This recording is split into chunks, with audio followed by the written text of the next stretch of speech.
This is MC Fireside Chats, a weekly show devoted to the outdoor hospitality industry, hosted by Brian Searle and Kara Sismadia. You'll hear from special guests that focus on topics to help your business succeed, all backed by Modern Campground, the most innovative news source in the industry.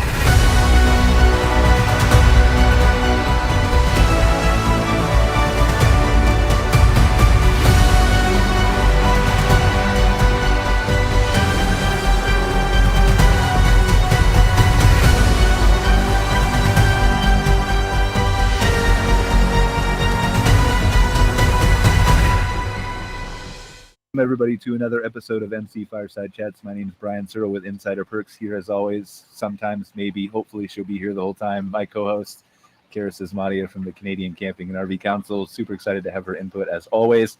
Valuable addition to the show. And then we're here for our glamping episode. Regularly scheduled, happens once a month here. So we've got some of our recurring guests back. Welcome back, Irene. We had a communication issue with Irene. She didn't think she was available to be on, invited to the show every week. And so we just kept thinking she didn't like us.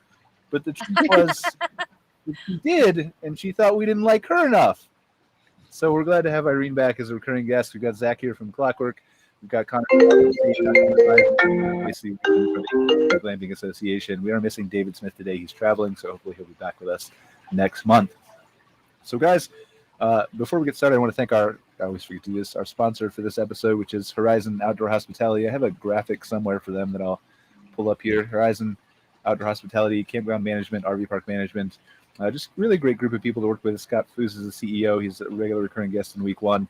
But if you guys are looking for anything like that, consulting, management, things like that, then Horizon is one of the better players in the game, along with other people, right? But Horizon's a good one. So we're happy and grateful that they're a sponsor of the show, and give them a call if you think they might be able to help you. So what's on our agenda here? We've got John and Tameika, so I feel like maybe we should have John and Tameika, our non-regular guests, introduce themselves first, tell us a little bit about themselves, and we can kind of take it from there. Yeah, sure. I'm John and Tameika Romes. We're both from Evolution Glamping. We're based out of Alexandria, Virginia. That's right outside of DC, for those people who don't know. So we service the DMV area, DC, Maryland, Virginia. Up to about 2 hours out from Alexandria. We're a pop-up or mobile glamping company. So we'll set up for weddings or any kind of events like that. And then we are also getting into some permanent sites. We have some permanent sites on other people's lands. One in Damascus, Maryland, and another one coming soon, also in Maryland. And then hopes to get some in Virginia.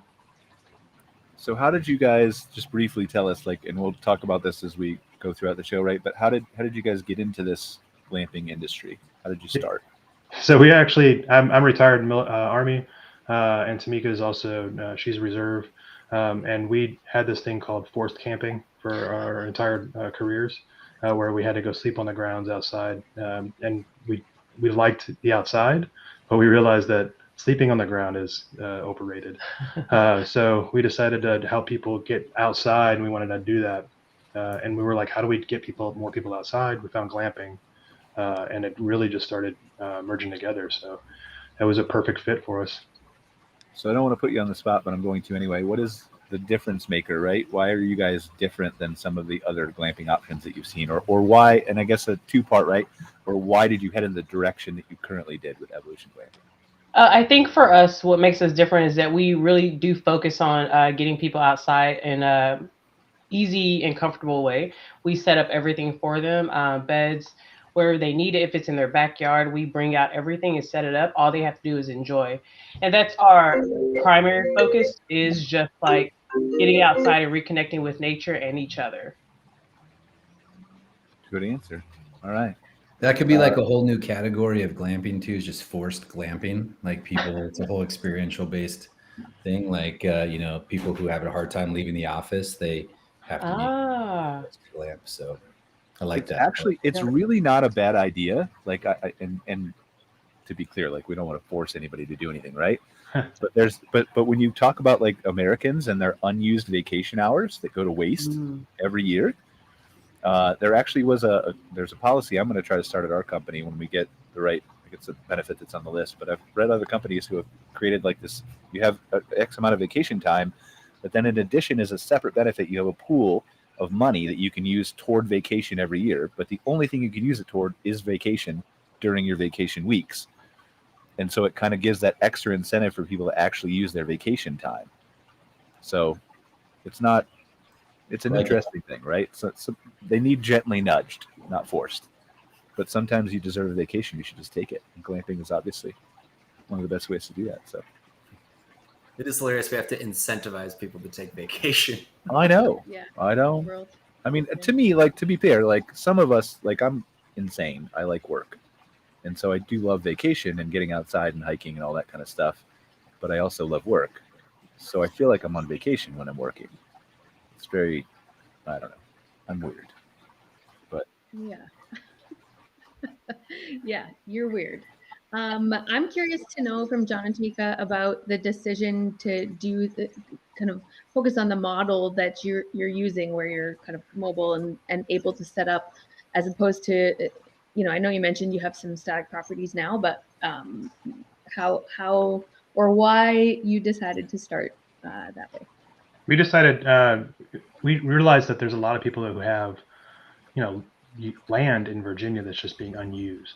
Either it's just sitting there for families and they have it, but they don't know what to do with it.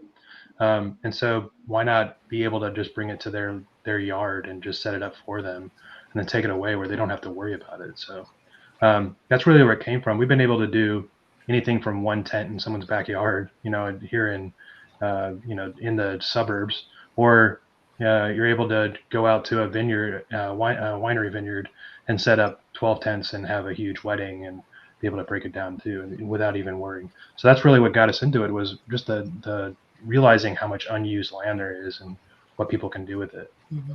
So what does the setup and breakdown look like? Like, is it actually, I mean, I'm sure it must be because you're running a business, but how does that work from a cost-effective manpower? Like, if it's just one tent in somebody's backyard, is there a high margin on that, or? There isn't a high margin on the one tent. We realized that the one tent is actually where we lose the most, to be honest. But it's really more at that point of just making an experience for somebody. Mm-hmm. And we've talked through it a couple times about getting rid of it, and we don't want to do it specifically because we want people to be able to have that experience. We'd rather break even and someone have that experience than not, and take it away. Mm-hmm. When you were looking, go ahead. No, you go. Well, I probably have a terrible question. You probably have a good question. I feel like we're probably thinking along the same lines here. You go. All right. So my question is when you were deciding what type of glamping tent or accommodation to offer, did you choose one based on how quickly it could be broken down, set up, or what was the factors that went into that? Definitely. So we looked into a bunch of different ones. Bell tents are by far the easiest to break down and set up. And definitely a 5 meter versus a 6 meter, just for the weight of it to come in and out. After a few times of getting used to it, you can carry a bell tent, no problem, throw it down, set it up in about 15 minutes, and then have the whole thing set up in about 45. So once you get good at it, you can do it pretty fast. We tried other things, but I think we're going to stay away from anything larger than a 6 meter. Connor, can you set up a bell tent in 45 minutes? No. The couple times that I've done it, I think it took me like hour and a half. Ruben, I think this would be a good team building activity at the conference. Yeah.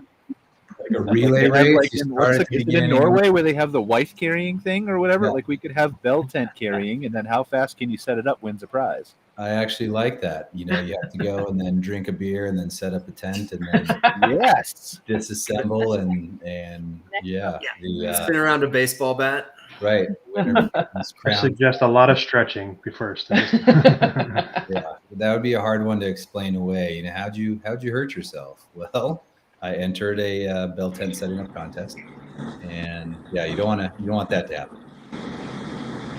I'm waiting for the air mattress without. You got to blow it up. Your team. Mm-hmm. That's a good idea. Yeah, we can make it more challenging. We can have round 1, and then round 2, you have to put the stuff inside the tent, right? Like somebody's going to pass out. Yeah. It would be entertaining to watch. That's all I'm saying. It would be fun. was gonna say, Irene, we just started the season, right? So how did the season start out? You know, it's so interesting. I was just sorry, my phone overheated, and it's because we have sunshine for the first time in probably 200 days. But I would tell you, it's been going really well. You know, year 5, you kind of sort of have it figured out. So we had our first weekend last week, and it was great. We have a whole group coming in from Detroit today with all their fancy cars. That's going to be super fun. So I feel like an old cat now. Like I just feel like I don't have some of those crazy learning curves that I did in year, frankly, 1, 2, 3, and 4. So I feel like an old opening dog. The opening week, 2 weeks has kind of felt good. Hasn't felt It did. I didn't have like the anxiety with my feeling like my pulse was coming out of my throat, or oh my God, how are we going to do this? You know, the team is seasoned. They've done it before. The guest has been seasoned. They know kind of what to expect. You know, you train your guests kind of what to expect of you, so they know what to expect of us. And actually, it was awesome. I felt like, oh yeah, this is exactly why we do what we do. This feels so good, and this is what it feels like to finally have sort of figured out what you're doing. I'm curious to know, Irene, how many of your guests are repeat? You know, it's like quite a bit. It's interesting. This past weekend, 0. But I would tell you, and then the whole group that's coming in today, 0. But when I look at some of the reservations for the weekend, maybe 25%. Cool. Yeah. So a little bit of everything, which is nice because it keeps things fresh. Absolutely. Yeah. That's great.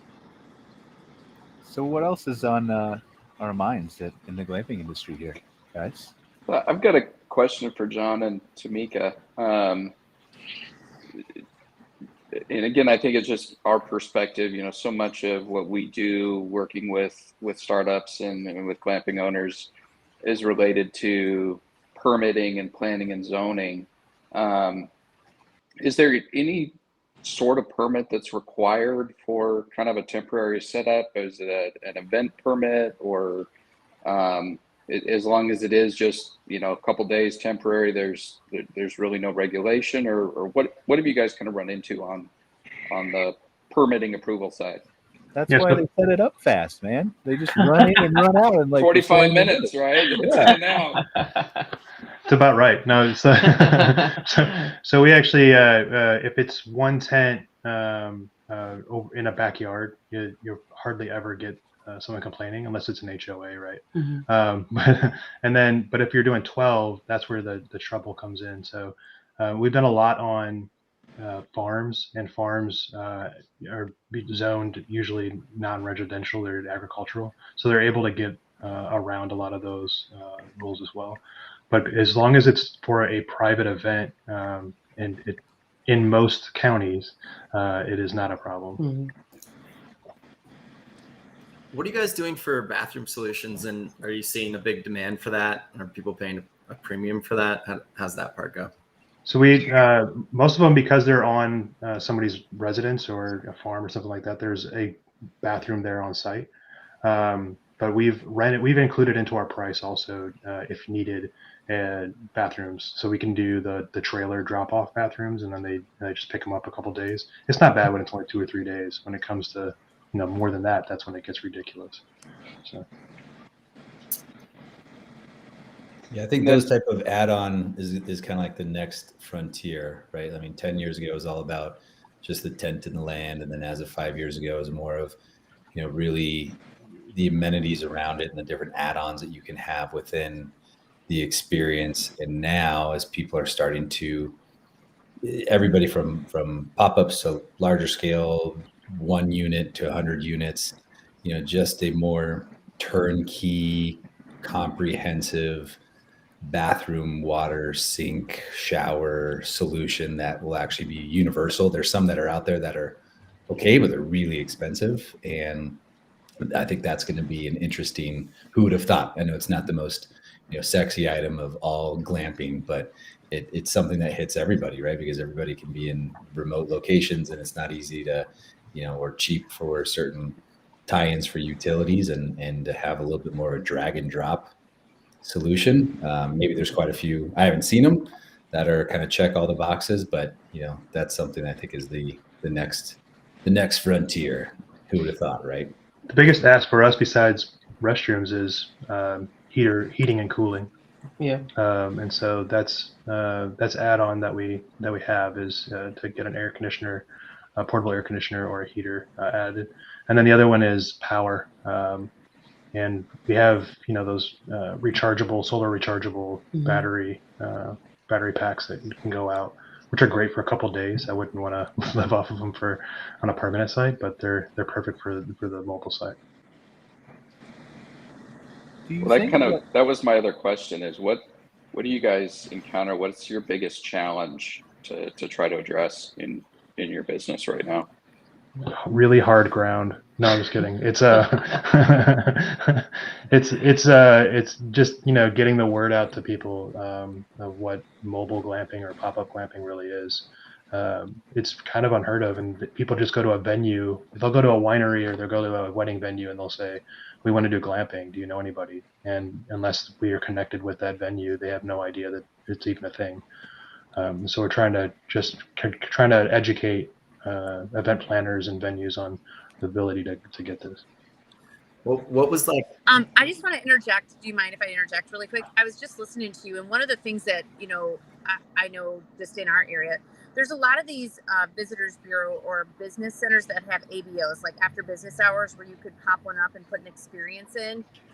Cost you nothing. It's a little bit of free marketing, but what it does is it exposes you to other businesses in the area, whether it's restaurants, hotels, event venues. I mean, I just did one 2 weeks ago in our town, and whoever is trying to feature a business, they always kind of have that there.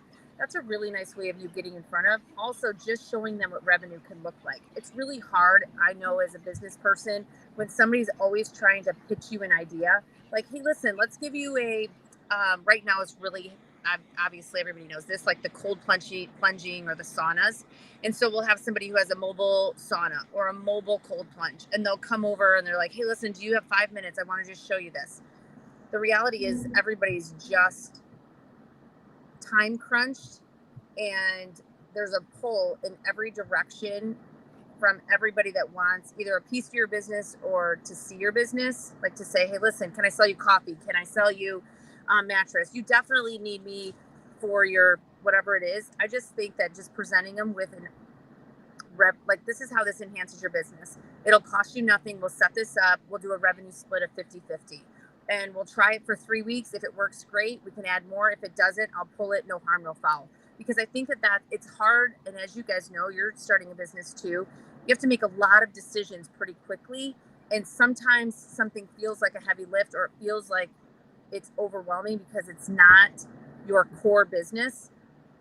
But by you saying, no, this is my core business, I can help you increase revenue. I'm happy to do a revenue split with you, or I can show you how this could be really effective. Here's 3 ways we could style it. I need 2 minutes of your time. Let's just try it for 3 weeks, 2 weeks, one night. And if you hate it, I'll take it out. We won't have a conversation again. That's a really effective way, I think, for particularly for something that is non-permanent, right? You're taking the lead, showing dollar, because everybody is dollars and cents.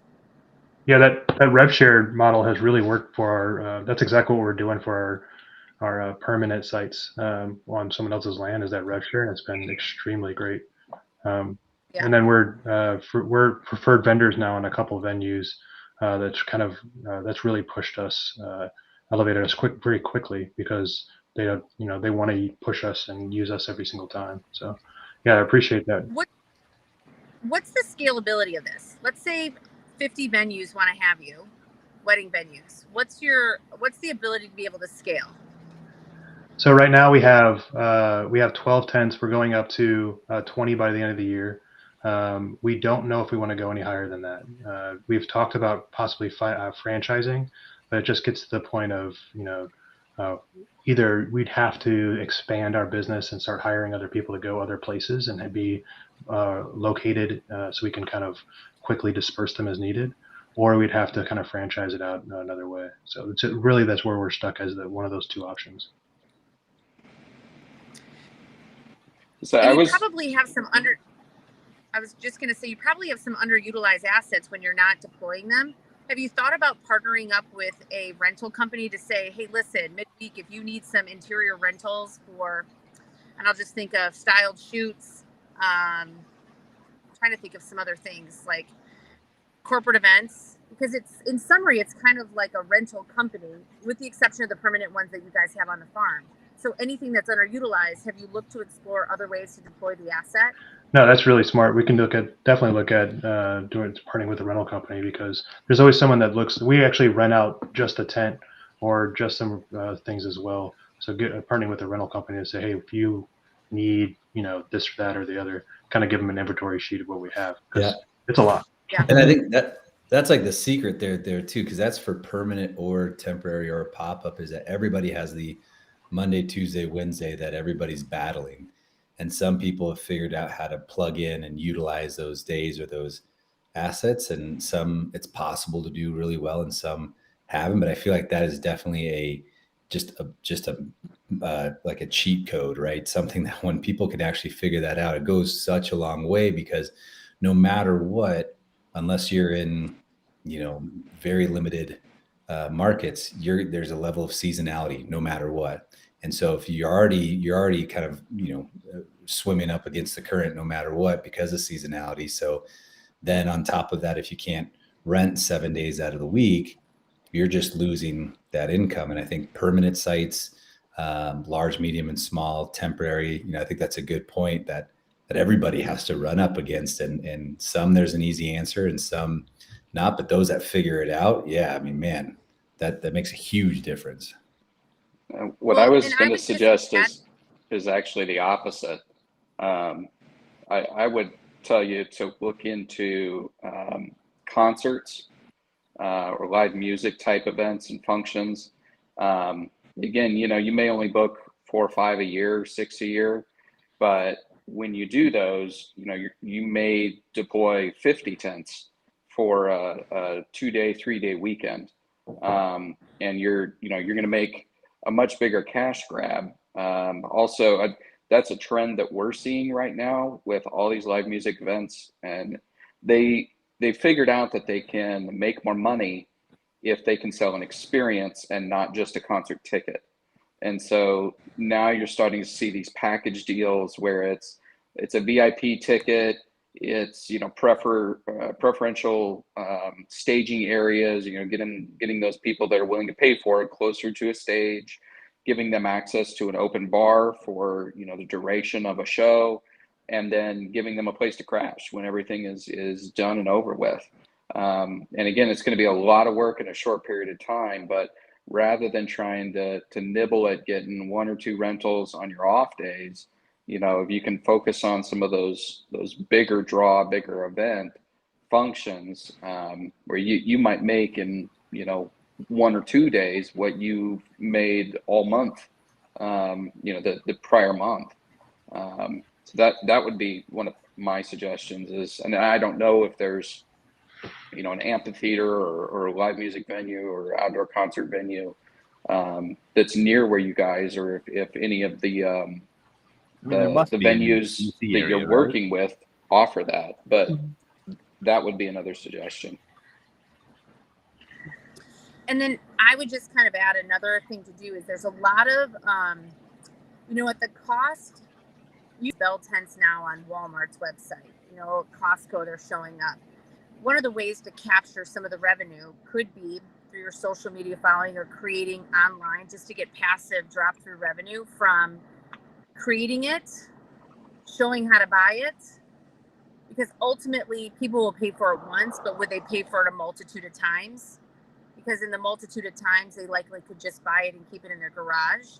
So that's another option too, is for you to put together like an online Amazon store that says, hey, listen, if you guys want to do this, this is what it looks like. You didn't set it up, but you got the click through and the cash from somebody purchasing it through your Amazon storefront. I mean, I know people that are making a ton of money doing that right now. It's crazy. See, so this is why I love the show, just to be clear, because everybody here gives great advice, and that balances what I'm about to say. So I feel like if you're in Alexandria and none of these solutions work for you, right? Just in the middle of the night, go set up one in the back of a senator's yard and the media coverage you get from that will surely get you business. We thought about setting them up and then having people pay us to take them down. Right? Like we're just gonna set it up and be like, hey, if you want it down, you got to charge us, Like the flamingo fundraisers. It's actually interesting. I posted something about that on LinkedIn the other day. I found this great meme of this guy who's running. He built a zoo or something. I can't remember the exact post now, but he built a zoo, and he charged like, I don't know, X number of dollars to come in, and nobody was coming in. So he lowered the price again, and nobody was still coming in. So finally he lowered it again, and nobody still. And so then he made it free, and a bunch of people came. And then when they all came in the zoo, he locked the gates and let the lions out and charged them $500 to leave. It's one way of doing it. I think the moral of the story was basically like, be careful what you get for your business that's cheap, because it's not always doesn't always work out that way in the long run. But it's interesting. Quick, because I think Irene, you had hit on this earlier, but this is a question for the group too, just out of curiosity, and for the operators, but then also for everybody else, because I think now, as we talk about the saunas and the hot tubs and all these add-on amenities, what is everybody seeing that people are asking for or wishing that they had, or add-ons that are working? Because, to your point, there's some of these that, just take the sauna, for example, is a good, a good example. At the end of the day, in some places they may work, some places not. Is it worth the expense and whatnot? But just kind of curious what people are seeing that people as guests are asking for, but then also feels kind of relevant or working at other properties. Just because it's there doesn't mean it's actually working or driving revenue. And it feels like this type of category, there's always something a little unique and a little different that people can grab extra revenue from, but there's upfront investment. So just curious if anybody's seeing anything out there in that regard. Yeah, we've actually tracked the data on that for saunas and hot tubs, and it's pretty remarkable. Like, one of the biggest boosts that you can make to your ADR, aside from bathroom and food and bev, is a sauna or a hot tub. I would probably venture to say maybe a 10 to 25% rate increase for having those amenities as a private or a shared amenity, depending on your setup. Obviously on the higher end if it's private. And then, if you're thinking, okay, maybe I can make 20% more per booking with adding a private sauna to this glamping unit. And then you look at the cost of the sauna, maybe it's $5,000 or $8,000. And then you basically just kind of work backwards and say, okay, how many years will it take me to pay this off? Is it going to be 2 years, 3 years? And then on top of that, and then it will last for 10. How much extra cash can I make with that investment? And so those in particular are two of the biggest amenities that we're seeing besides private bathroom and food and bev. Yeah, I think on our end, the feedback that we get often from clients and from operators is that everybody says they want a sauna, and as Connor said, they're willing to pay more for it. But a lot of times they go unused on a property. Like if you made the investment, you had it. Some people may say, well, I don't care. We're only going to be there 24 hours or 48 hours, and I don't value that enough. I'm not going to use it. It can also be a real headache. I had one operator that told me this whole horror story where they had brought in a couple of saunas, and within a couple of months, they ended up getting just absolutely flamed online, and it ended up resulting in a lawsuit that they had a guest that had stayed with them, had used their sauna, and had developed some type of a rash, a skin reaction after doing so. And there was like a perfect line on their chest, like right where the water level was. And they had alleged that they'd been exposed to some type of bacteria in the sauna, and were pursuing damages against the owners. So, I think Connor brings up some good points on the revenue side and the cash flow side, but I think for a lot of our clients, when we breach that subject, is this something you want? Is this something you want to consider? There's some operational questions with it. I almost think, Brian, we could do like a dedicated episode call it the pool sauna grunge match, where we we bring in like several of these different vendors, because I think there are options. I think most everybody's probably seen like the cedar sided hot tubs, or a smaller hot tub. I actually got connected with a new company that's launching right now that's doing precast concrete outdoor tubs that are wood fired outdoor tubs. It looks like a really, really cool product. He messaged me on LinkedIn too. Is it the one from Europe? I don't know where it's from. I think the name is They're like single, like they look like bathtubs almost, not hot. Yeah, not square. yeah, but they're comfortable for two people to sit in. Yeah, but they're wood. Yeah, they look really cool. But those things, those are all meant to basically be filled and completely drained between each guest. So I think there's less of an issue of some of the liability concerns. But now it becomes a maintenance operations piece, right? Like this has to be done every time you turn the unit. So I'd be curious to hear, Zach, and maybe you can't speak to this, but do you know if there's any kind of insurance issues or things arising from this when operators do choose to put these amenities in? I'm not sure on the spas. I mean, I imagine that it is probably something you want to notify your insurance carrier that, hey, we're adding this as an amenity to make sure you're covered. There may be an additional rider or something that they need to add to that. We've actually been going through this on a current project right now that has a very large pool and lazy river. And there was a question of, are we going to be required to have lifeguards? And, the client said, well, we own several other properties with swimming pools and we don't have a lifeguard anywhere. It's just, people swim at your own risk. And this property is a little bit different, and we're bringing a little bit more to the design of the table on this one. And so we're actually going back and looking at, is there a state law or state requirement that would necessitate lifeguards on duty for that? I think John and Tameika have the answer here. It's inflatable hot tubs where you don't even have, just blow them up, and then when they sue you, what hot tub? It's like, what are you talking about? There's no hot tub there. Genius. Kiddie pool? Is that what they're saying? Yeah. One thing I might add is from an operational and maintenance perspective is that, Zach, I believe you were probably talking about a hot tub, right, with water. Saunas, which have come with quite a high maintenance of like balancing the pH and the chlorine and the filters and the changing out the water and things like that. A much simpler and low maintenance amenity is a sauna, which has no real water. You basically either just have wood fired or electricity. There might be some sort of liability that still comes along with that in terms of maybe someone could accidentally burn themselves on the hot stove, which is a risk. Inside, everything but is operational. Go ahead. It is much simpler to maintain. Everything has its operational challenges, right? Like, to be sure, it's just whether you feel comfortable overcoming those for that increase in price or whatever it is to achieve the experience you want to deliver to your guests. I was just going to say that. I was, Zach, I was listening to kind of your description of the hot tub and risk and liability. And, in 5 years, we have engineered or re-engineered camp, a dozen times to engineer out risk, whether it was the initial construction of the tents or it was its position, or, I can't, the amount of things that from an operational standpoint that had to be adjusted to manage risk is pretty significant.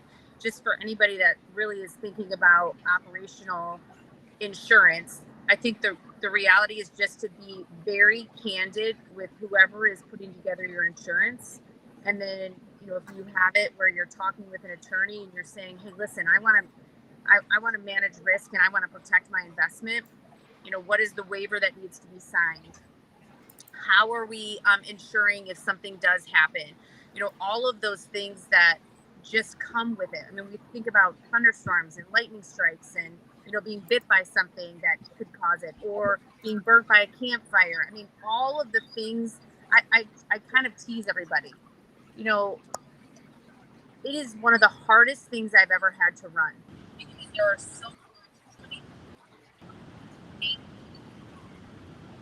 ability to be able to operate. And I think it's underappreciated, but just making sure you have a really good team who are watching it. We lost you a little bit at the end. Oh, you but yeah, did? I think Sorry. Yeah. Now you're back. So if you want to repeat your last two sentences, that's the only Yeah, thing I I missed. just was going to say, I just think making sure you have really good insurance and a very good attorney and a good waiver, and then just train your team, and you're constantly evaluating your risk and saying, oh boy, we got lucky there.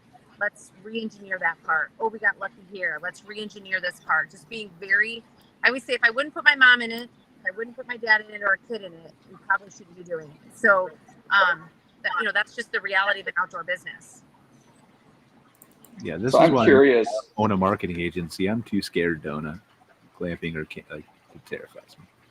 I'm too weak. So I'm curious, John and Tameika, and I don't know how long you've been in business, but it seems like this is not exactly a new venture for you. What are some of the things the adjustments that you've made, things that you've tried that didn't work, or things that you kind of learned and now you do differently? So we've only actually been in business a year. We're pretty new, so we kind of jumped in the deep end and kind of took off. So I did corporate for a couple of years in between military and this, and I realized that I absolutely hated it. So we were like, let's go head first into glamping. But a couple things that we've done that have really enhanced our business was we started doing inflatable. You were talking about inflatables; it actually made me triggered that. But we're inflatable theater. I don't know if you've seen it, but the movie screen that's inflatable. The screens, yeah. Those are big. People love them for their backyards or parties or whatever they're doing. And then inflatable, and what was the other one we did? Oh, the silent disco headphones. Yep. So watching the movie, but not having to deal with audio problems of there's a plane overhead, there's people, the neighbors are complaining, blah, blah, blah. So the silent disco headphones on top of that are perfect for that solution. And then some of the things that we really haven't had people get that we thought they would is the solo stoves. Mm-hmm. We got a couple solo stoves and nobody's running them out. People are just, happy to just create a fire on the ground and not care about the environment. So.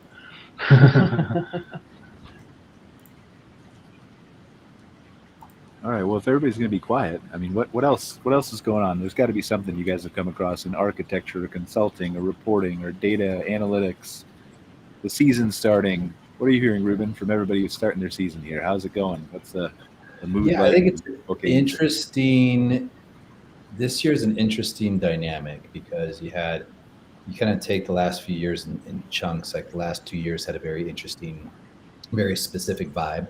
2 years before that, for sure, and then 5 years before that. So I think now there's a sense of kind of wait and see in a way, where there's just different market forces all the way around, from those who are still building to those that have just closed on their property to those that are in year 3. There's just unique external market forces, from the consumer all the way to hiring, and keeping your general manager and other people on staff. So I think I'm curious to hear what you guys think, but I think this year's it has a very interesting, we're going to kind of see how everything shakes out. And it's not bad. Nothing is negative about it, but it's the beginning of, I think, the next cycle.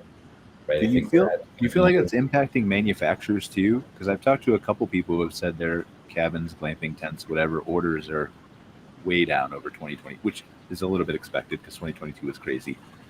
Yeah. I think the main difference that we've seen is that there's a lot of options now in the space, which is great, because people now get to choose from, a lot of cool and unique options that are there. The reality is, during the pandemic, there were certain manufacturers, because things are just flying off the shelf, they really didn't have to do much in regards to customer service, or they're just like, hey, get in the back of the line. Like I've got a million people waiting for me. And now they're having to re-up on that and kind of remember some of their different, maybe they hired the wrong person who can't actually handle some of that customer service that they needed. Or even do it for the first time, right? Because maybe they're new, they're too new of a company, or they just didn't have to in the last couple of years. Yeah. So I think it's just a sense around and just stabilization is what I keep saying, right? Things are just really stabilizing now. It's not negative numbers. People are still hitting great numbers at the beginning of the season, and development is still happening, but interest rates are a little bit higher, so things are a little bit maybe not as fast as they used to be, when people are saying, hey, we got to get it while we can get it, so run as fast as you can. We don't care, just go, lightning speed.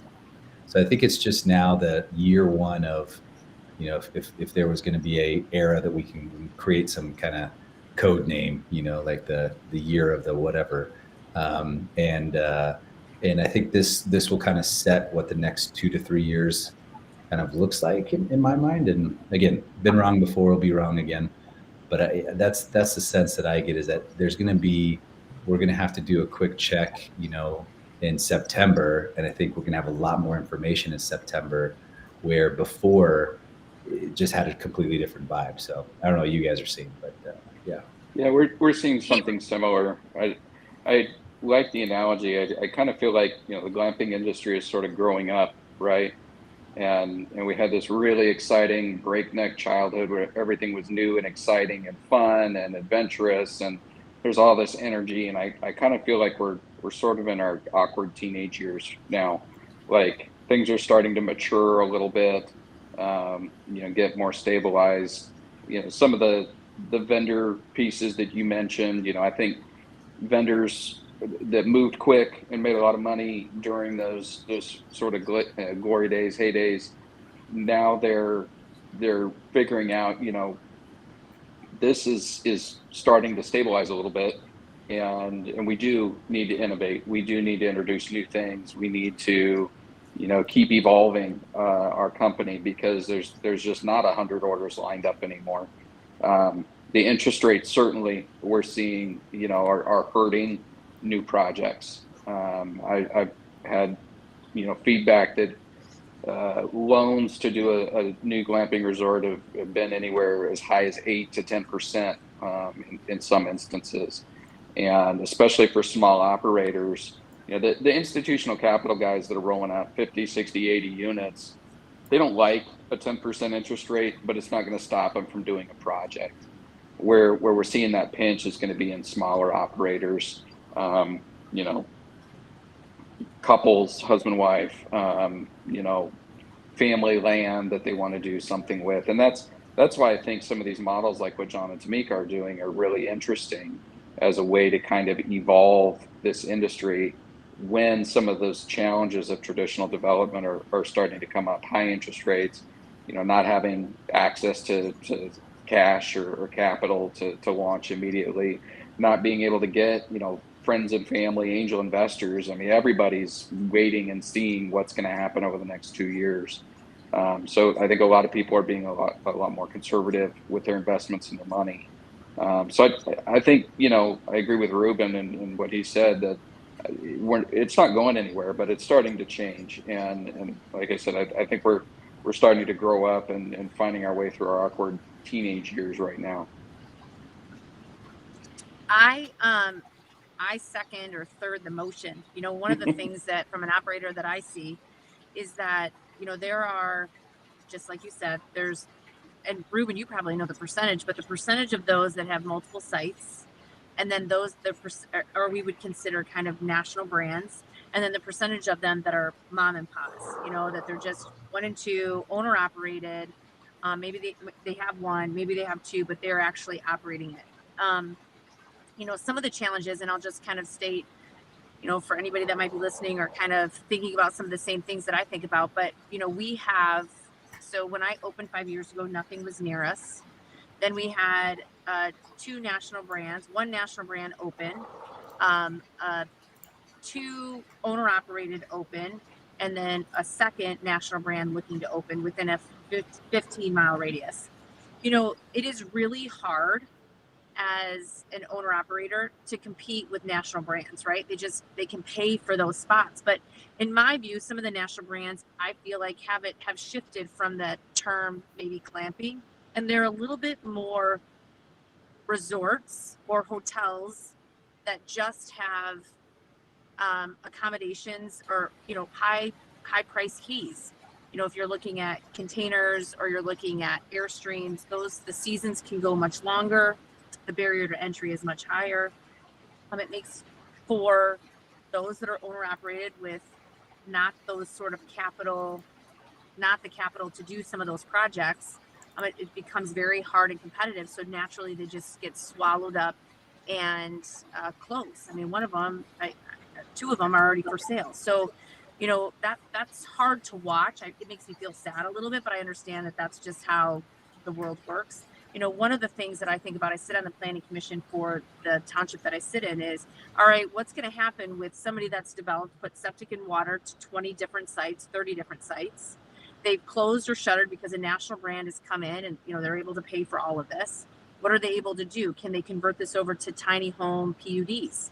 You know, because you don't want that stuff just sitting empty, and you want to be able to find different land uses for some of these people. So one of the things that we're exploring and trying to help explore is, all right, listen, if somebody has 20 sites where electricity and sewer and water have been brought to, can we convert those over to tiny home subdivisions? You know, so it's just so interesting to see this industry move hot and fast, and really at the forefront, accommodations are shifting, and it's so much fun to be a part of. So I'm very curious, and Ruben or anybody can answer this question, but from a perspective of a big group coming in, and obviously we stipulate that they have more capital, but besides the more capital thing and the willingness to deal with higher interest rates, what really is their leg up in today's world when technology and marketing and AI, like, there's things that really level the playing field in almost every other aspect, isn't there? Well, yeah, and you guys, I'm sure everybody has a different opinion, but I mean, any type of project is just so hard regardless. You know, no operator has ever turned back around and said, wow, that was a lot easier than I thought that would ever be. And so because of that, you look at some of the greenfield projects too, where you have to do the utilities and sewer and septic that's so much harder as well. So the leg up that they typically have is that they're well capitalized. They bring in, you know, the engineers and architects and different staff and different operators, and they've got a team that's been there, and maybe not in this exact space, but has been there and done that in development. And they can speak the language when they're talking to, you know, towns. They can speak the language when they're talking to contractors, and they've got the experience to pull that all together specifically on project management, right? There's a lot of operators, unfortunately, when they're doing this for the first time, they struggle on that project management side because it's hard. It's really, really hard. And so you can have all the passion in the world, and you can even have some of the funds and do all your research. But, you know, the rule of development is always, if something's going to happen, it's going to happen, and it's going to take longer, and it's going to be more expensive, right? And so these larger groups typically are, you know, sophisticated, and they've got the capital, and they've got the, you know, experience to do that. It may not be the perfect brand, and it may not be something that stays open 5 years down the road, but they'll develop, right? And they'll be able to kind of get that up and running, you know, sooner. And again, I think it always comes down to, you know, these projects are very, very hard without the right type of capital. And capital just goes a long way. You know, it's just like any other type of development. You know, when you can throw some money at something, it's a little bit quicker, but it's that mixture of navigation, experience, capital, and a team. You know, no, it's really hard for one person to do, you know, all of it. It's impossible, you know, depending on the size. So go ahead, Irene. Well, and I would also say the other thing too that I think big groups have is, you know, one of the biggest questions when I sit on calls with people is, how do you create a brand, and how do you get your PR? Like, where does your PR come from, Irene? You know, they have social media, they have a whole PR team, they're able to put money towards that. You know, they have people that are doing their SEO, and while it's great that AI is here, you have to have some, you know, some of these operators are busy doing things like sweeping, cleaning tents, scrubbing out hot tubs so they just don't have the time allotment. And so to Ruben's point, I think it's team. I think, and that team and capital just translate into more hands and the ability to be able to hit all the multifaceted areas of a business so fast that just automatically puts them in a different position. And I think also cost per keys. I mean, you just saw Collective Retreats go through and update their keys. I mean, what do we see the number was? $600,000-$700,000 a key now. That's the cost of a hotel, you know. Or you've got get away with their containers that are, you know, with bathrooms. That's probably $50,000 a key. You know, when you're looking at a bell tent with a bathroom in it, you're probably between $15,000 and $20,000 a key. So just the order of magnitude is just so much more significant too. So, you know, that's the part that's fun for me to watch, is, you know, all of these national brands start to scoop up and expand so quickly. I just was on Collective's page today. I mean, I hadn't looked in a while. That was one of the first experiences I had with glamping, and man, they've got 10 sites already on their website with 2 opening soon. So I'm like, shoot, how did I miss all this? I thought they still just had 4. So, you know, every time I turn around, more sites are added by the national brands just so much more quickly.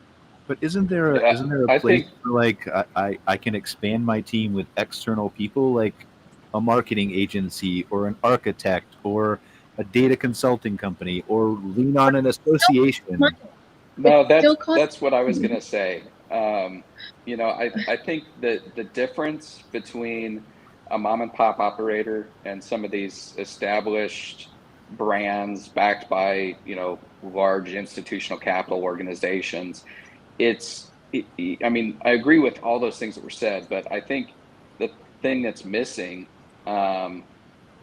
is what Brian was getting at, which is, yeah, there are changes in technology today, and there are, you know, new things that are out, and our world is smaller now than it's ever been. And, you know, some of the projects that we've worked on in the last year, you know, I think probably our smallest one is 3 domes, 3 units.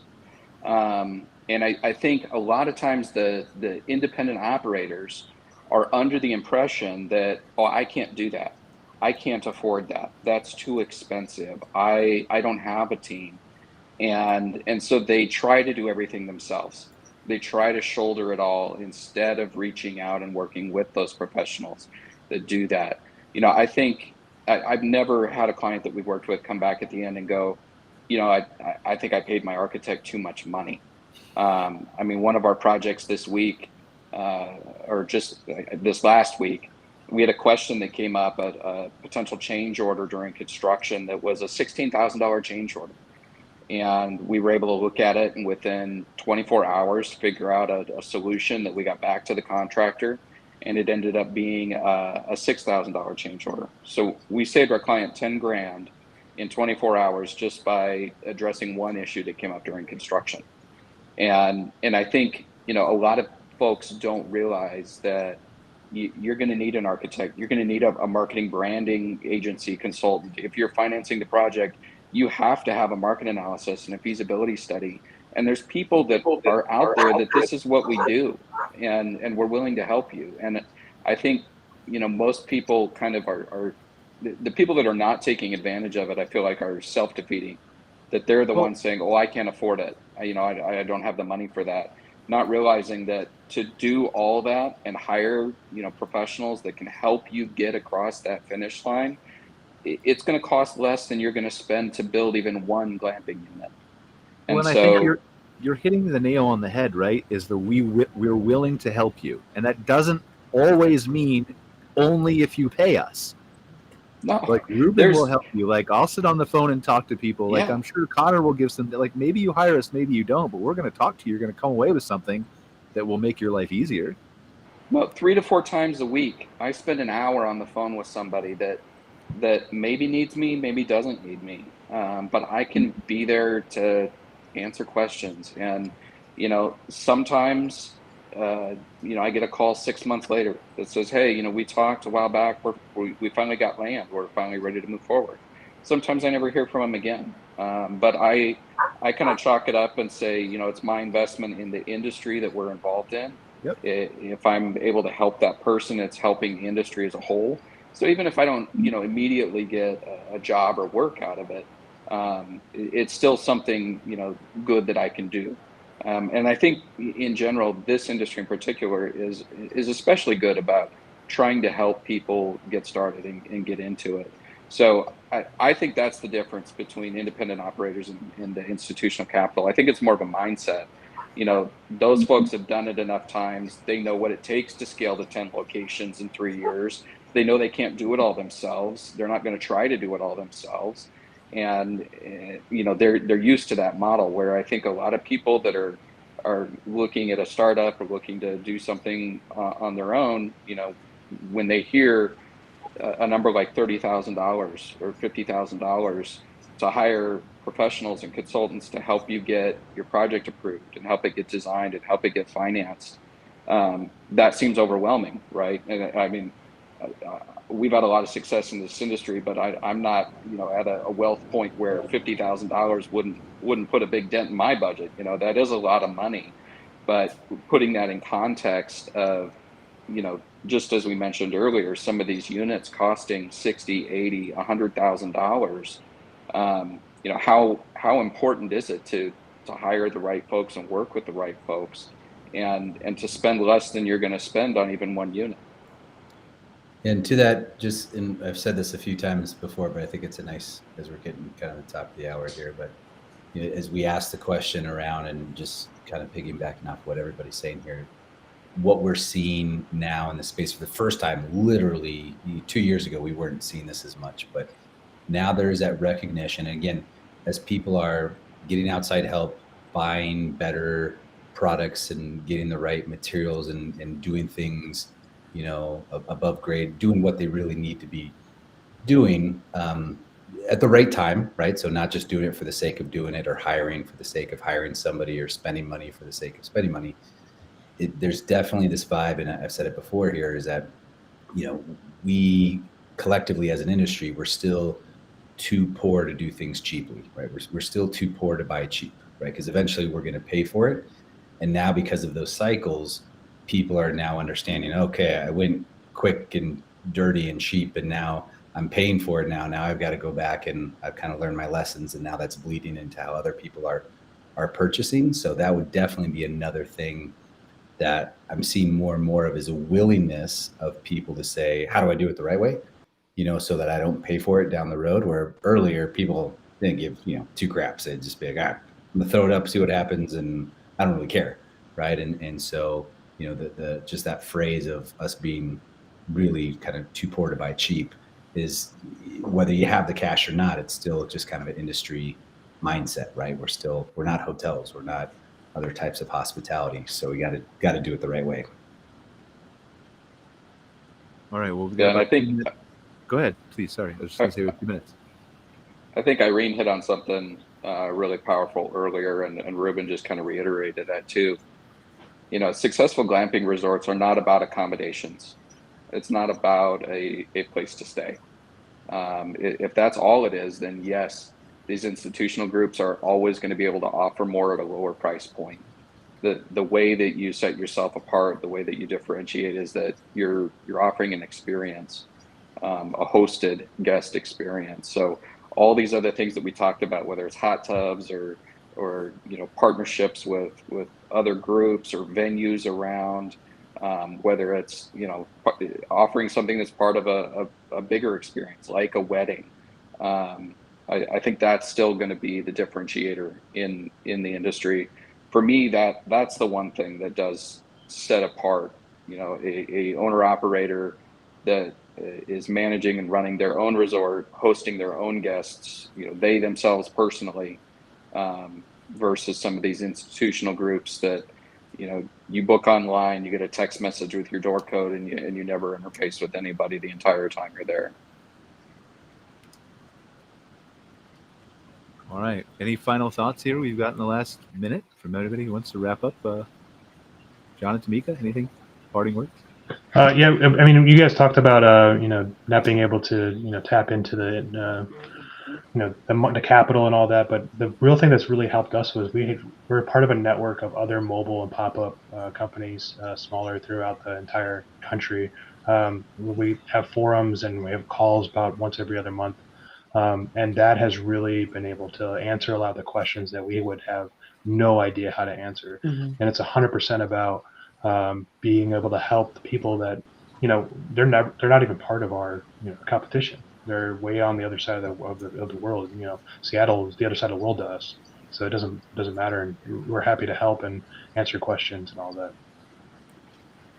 Yep, for sure. And I think that's a kind of a built-in part of our industry here. I think that makes us kind of special. And Ruben has his calls weekly.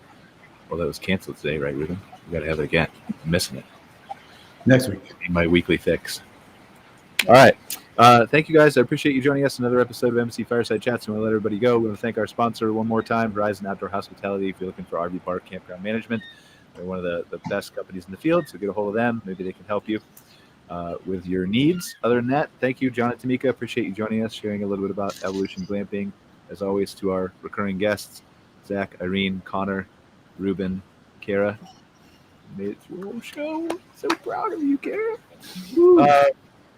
We'll see you next week for another episode of MC Fireside Chats. Thanks, guys. Take care. Thanks, everybody. Bye, guys. Thanks for watching this episode of MC Fireside Chats, hosted by Brian Searle and Kara Sismadia. Have a suggestion for a future show or want to see your campground or company as part of an episode? Email us at hello@moderncampground.com. Join us next week for another episode. And don't miss the latest outdoor hospitality news and commentary from around the world at moderncampground.com.